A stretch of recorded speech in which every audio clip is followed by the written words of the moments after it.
Britain in 43 AD. A cold, grey island at the edge of the known world, dismissed by many Romans as barely worth the trouble of conquering. And yet, within a single generation, the Romans did something no one on this island had ever done before. They built cities, not villages, not settlements, cities. With running water, heated bathhouses, sewers, and forums, all on an island the Romans once called the land of mist and rain. If you think Rome invented urban life in Britain, you are only half right. The story is far stranger and far more fascinating than that. And trust me, what happened next changed the course of British history forever. If this kind of deep, hidden history is what you are after, make sure you subscribe, because we are going to uncover stories about ancient Britain that most people have never even heard of. So let us start at the very beginning. The year is 43 AD. Emperor Claudius has just ordered the invasion of Britain, and tens of thousands of Roman legionaries are crossing the English Channel.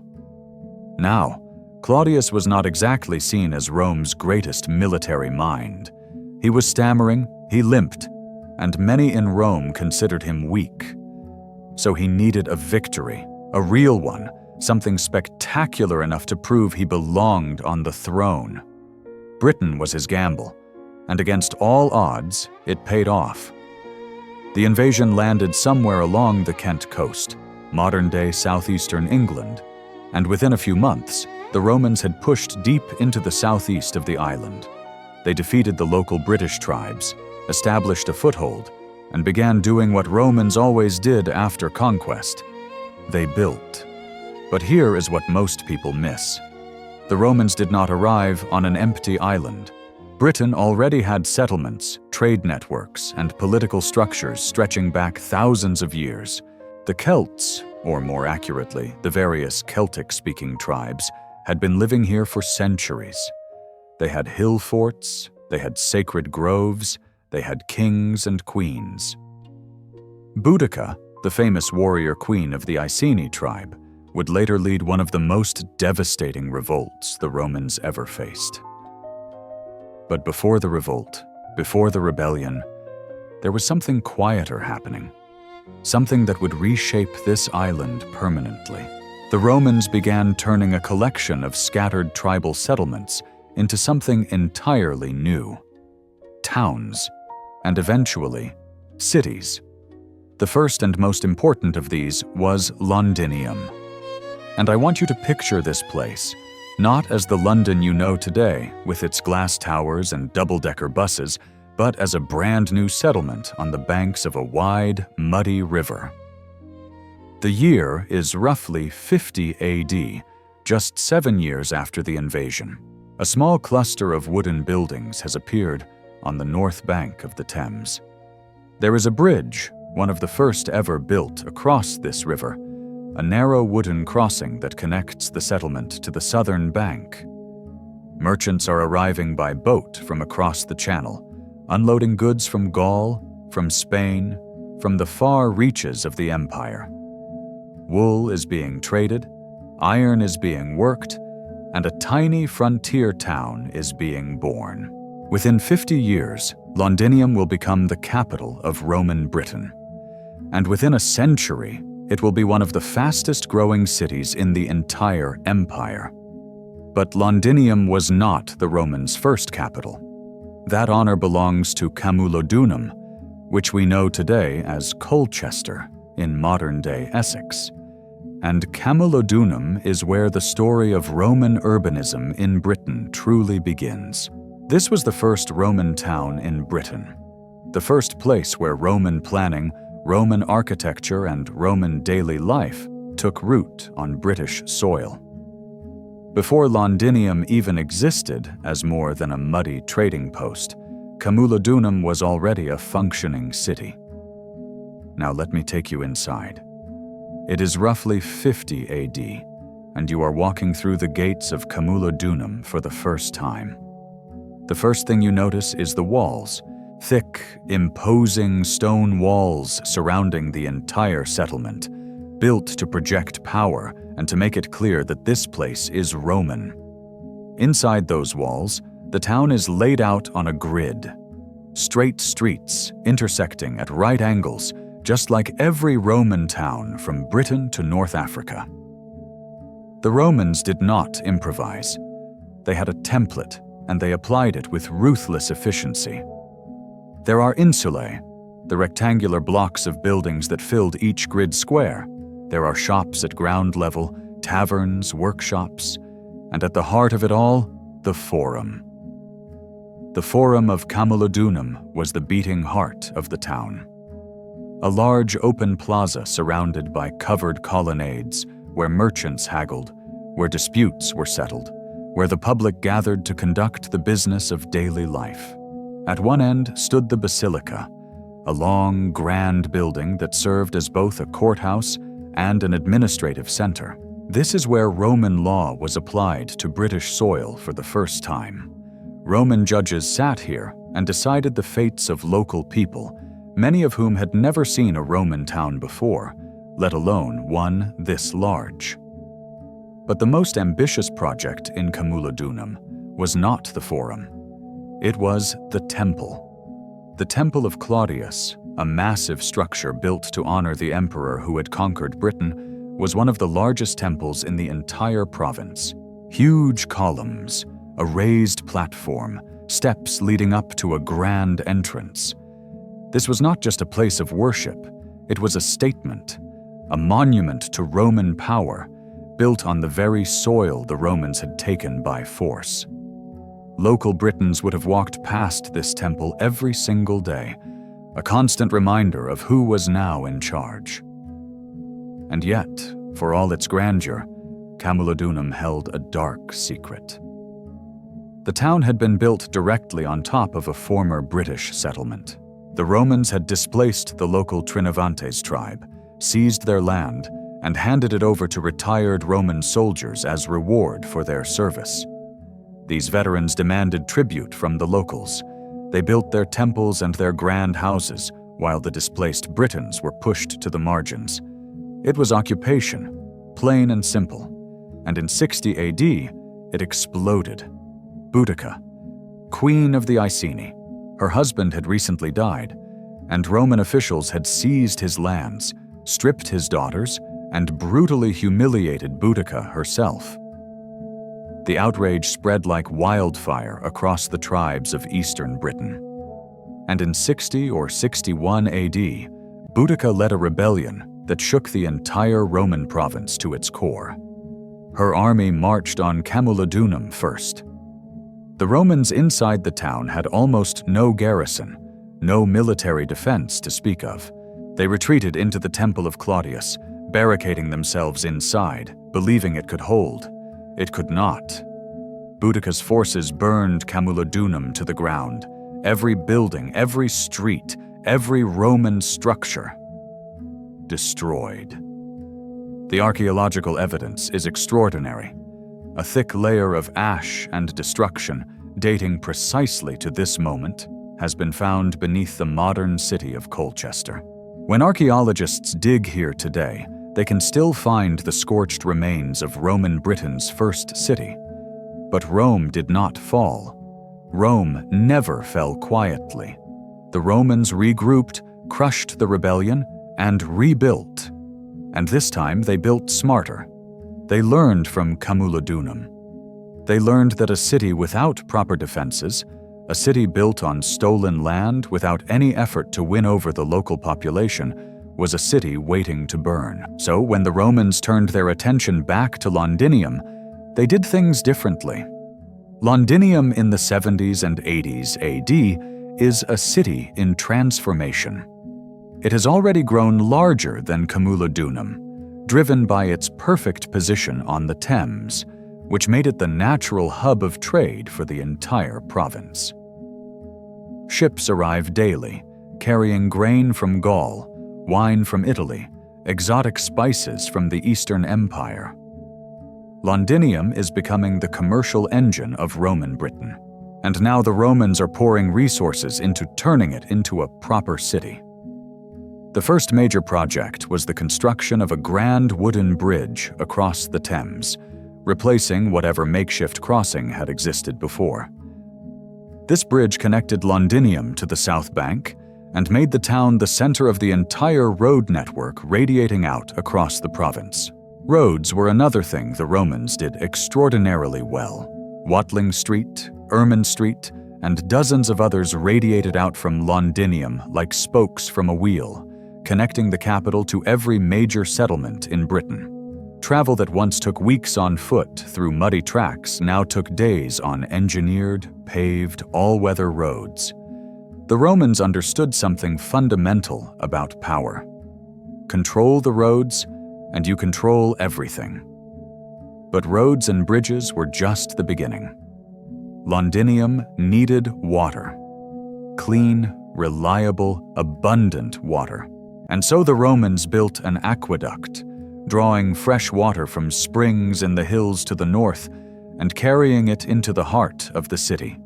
The exact route is still debated by historians, but we know it existed because Roman-era pipes and water infrastructure have been found beneath the streets of modern London in multiple locations.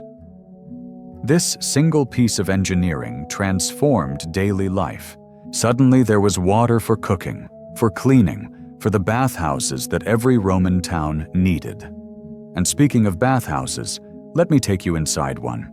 It is a gray afternoon in Londinium, sometime around 80 AD, and you have just finished your work for the day.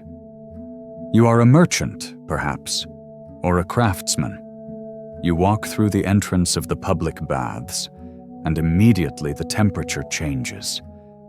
The air is warm, almost humid. The Romans heated their baths using a system called hippocaust.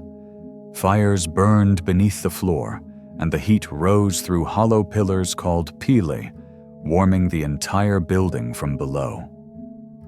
The floor beneath your feet is warm to the touch. You move through the sequence of rooms. First, the tepidarium, the warm room, where you begin to sweat and your body adjusts. Then the caldarium, the hot room, where the heat is almost unbearable and the steam rises thick around you. And finally, if you are brave, the frigidarium, the cold plunge, a shock to the system that the Romans believed kept you healthy and sharp. Along the way, you socialize, you gossip, you conduct business, you meet old friends. The baths were not just about bathing. They were the social center of Roman urban life, open to almost everyone, from wealthy merchants to humble tradespeople. Now, while the Romans were building cities, building roads, building baths, something else was happening beneath the surface, something quieter, but no less significant. The Romans were changing how people in Britain thought about what a town could be. Before the conquest, British settlements were functional. They were places where people lived, traded, and defended themselves. But they were not cities in the Roman sense. They did not have forums, basilicas, temples, or public baths.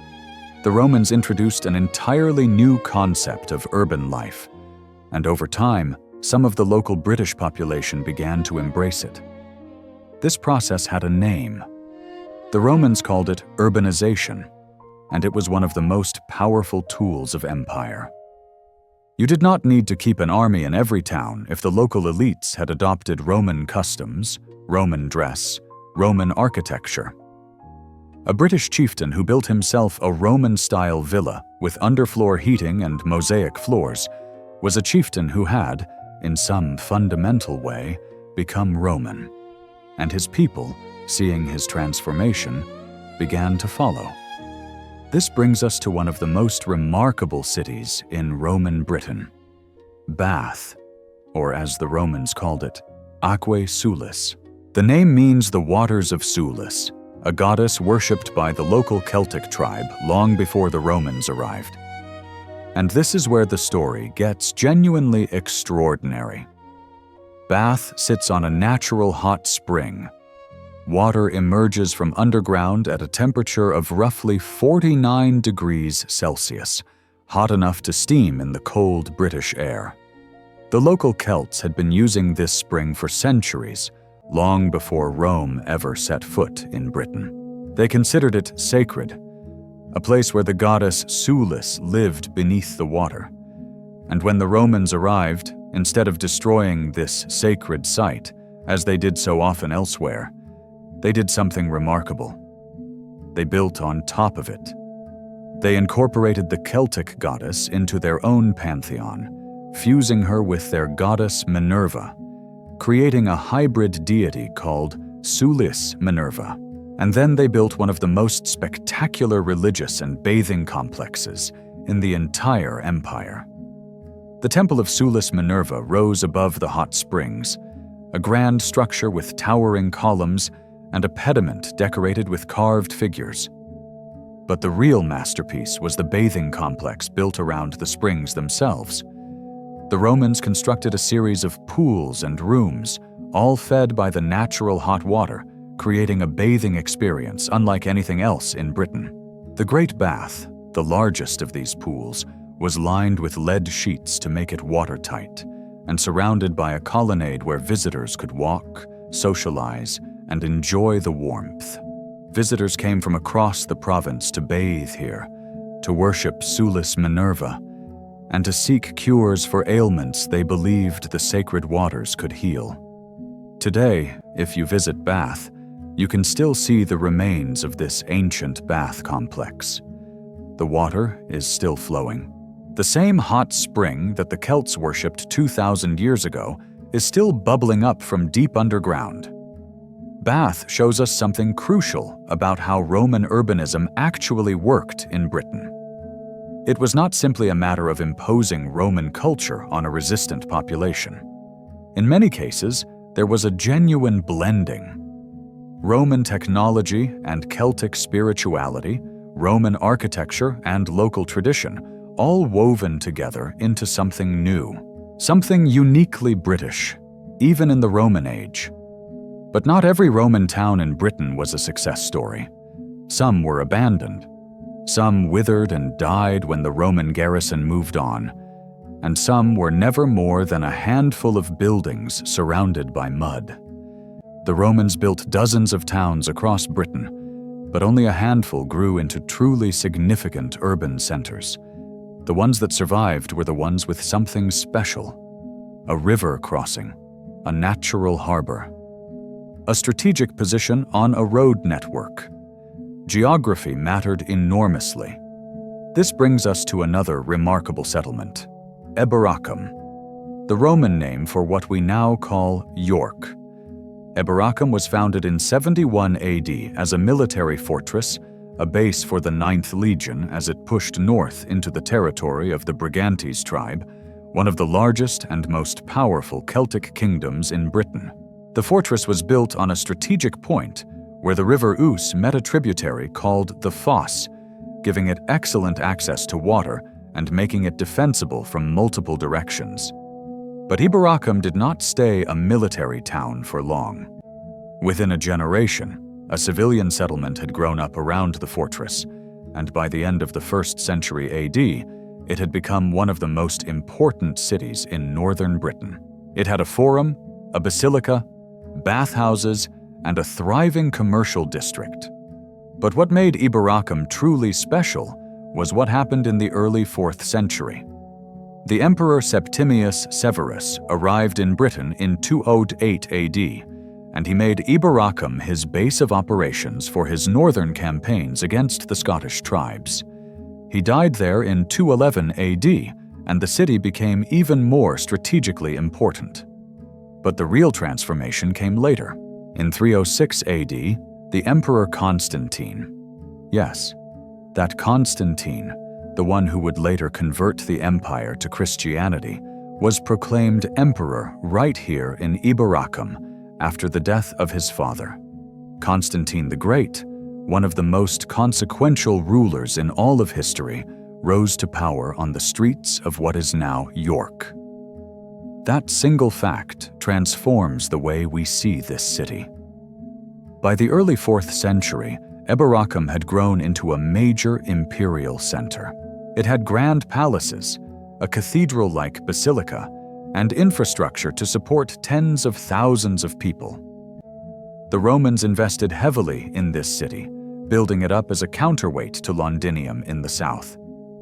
And for a brief period, Iberacum was not just the second city of Roman Britain, it was one of the most important cities in the entire empire. Now, while we have been moving through the grand cities and the imperial centers, let us not forget the smaller towns, the market towns, the garrison towns, the tiny settlements that dotted the Roman road network like beads on a string. These were where most ordinary people in Roman Britain actually lived. And life in these towns was remarkably ordinary by Roman standards, which is exactly what made it extraordinary by British standards. Take a town like Silchester, known to the Romans as Caliva Atribotum. Today it is a quiet village in Hampshire, surrounded by fields. But beneath those fields, almost perfectly preserved because it was never built over again, lies one of the best preserved Roman town plans in Britain. Archaeologists have mapped the entire layout, the grid of streets, the forum and basilica at the center, the temples, the bathhouse, the insula blocks where people lived and worked. And remarkably, they have found evidence of a church. One of the earliest Christian churches ever built in Britain, dating to the late Roman period. Silchester shows us what a typical Roman town looked like in Britain. Not the grand imperial capitals, but the quiet, functional, everyday places where Roman urban life played out for ordinary people. But even in these small towns, the Romans left a lasting mark. They introduced concepts that Britain had never seen before: civic infrastructure, public buildings maintained at public expense, a legal system that applied equally, at least in theory, to everyone within the town walls. And perhaps most importantly, they introduced the idea that a town was not just a place where people happened to live. It was a community, a place with shared spaces, shared institutions, and shared responsibilities. Now let us talk about something that bound all of these cities together. Something that made Roman Britain not just a collection of isolated towns, but a connected, functioning province: the road network. Roman roads in Britain were extraordinary, not just in their engineering, but in their ambition. Over 2,500 kilometers of major roads were built across the province, connecting Londinium to Camulodunum, to Bath, to Iberacum, to the frontier in the north. These were not dirt tracks. They were engineered masterpieces. Each road was carefully surveyed, built on a raised bed of compacted gravel and stone, designed to shed rainwater and remain passable in all weather. Some were paved with flat stones laid with extraordinary precision. Some were wide enough for 2 carts to pass each other. Travel times collapsed. A journey that once took weeks through boggy, forested countryside now took days on a straight, paved, all-weather road. But the roads did more than move people and goods. They moved ideas. Roman culture traveled along these roads like a current of water finding its level. A merchant trading wool in Londinium might carry Roman pottery, Roman fashion, Roman religious practices back to a small town in the Midlands. A soldier returning from duty in York might bring stories of Roman customs back to his village in the Cotswolds. The roads were the arteries of cultural transmission, and through them, Roman urbanism spread slowly but relentlessly across the island. And yet, for all the Roman investment in Britain, the province was never truly integrated into the empire in the way that Gaul or Spain was. Britain was always on the edge, always a frontier province, always slightly peripheral to the main centers of Roman power in Italy and North Africa. The Romans kept a large military presence here, not because Britain was rebellious, but because the northern frontier, the border with the unconquered Scottish tribes required constant vigilance. Hadrian's Wall, built in the 120s AD along the northern edge of Roman control, was the most dramatic symbol of this frontier status. But it also meant that Britain never developed the kind of deep, settled Roman civilization that existed in southern Gaul. The urbanism was real, but it was thinner, more fragile, more dependent on military and imperial support than in the heartlands of the empire. This fragility would become painfully apparent in the 5th century. As the Roman Empire began to crumble under pressure from Germanic tribes in continental Europe, the legions in Britain were withdrawn one by one, sent to defend more strategically vital provinces.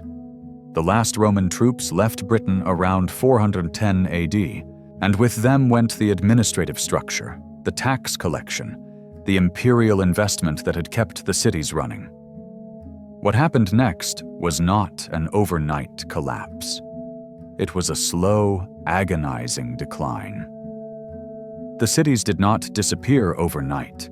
People continued to live in them, continued to use the roads, continued to inhabit the forums and the basilicas for years, even decades after the Romans left.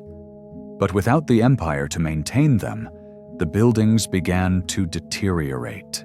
The aqueducts fell into disrepair. The bathhouses went cold. The forums, once bustling with merchants and lawyers and politicians, grew quiet. Grass began to grow between the paving stones. Sheep grazed in the basilicas. Within a generation or two, most Roman towns in Britain had shrunk dramatically. Some were abandoned entirely. Others shrank to a fraction of their former size, surviving as tiny clusters of wooden buildings huddled within the massive Roman walls that still stood, monuments to a civilization that had vanished. Londinium, once one of the largest cities in the empire, shrank so dramatically that for a period it may have been almost completely empty.